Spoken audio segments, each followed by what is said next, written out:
กองบัญชาการปกสแขวงหัวพันได้จัดพิธีฝึกแอบยิงปืนในวันที่ 4 เมษายน 2026 นี้อยู่ที่เดินของการกองบัญชาการปกสแขวงหลังใหม่โดยให้เกียรติเข้าร่วมของฐานควรประพันธ์เรืองศรีจันทองรองเลขาพรรคแขวงผู้ประจำการ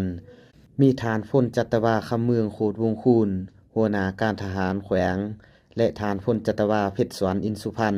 หัวหน้ากองบัญชาการปกสแขวงหัวพันพร้อมด้วยคณะมีบรรดาพนักงานหูหน่วยธุรกิจภายในแขวงเข้าร่วม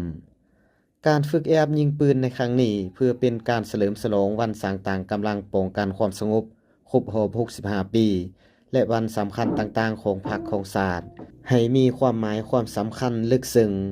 และให้เป็นขบวนการฝึกฟื้นโดยเฉพาะเป็นการฝึกแอบด้านเทคนิคและทักษะต่างๆเกี่ยวกับการนำใส่ปืนให้มีความสำนิสำนาญสำหรับปืนที่นำมายิงในครั้งนี้ประกอบมี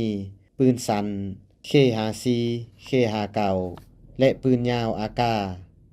ทั้งนี้ก็เพื่อเป็นการหัดแหนนความสามัคคีภายในกำลังป้องกันความสงบ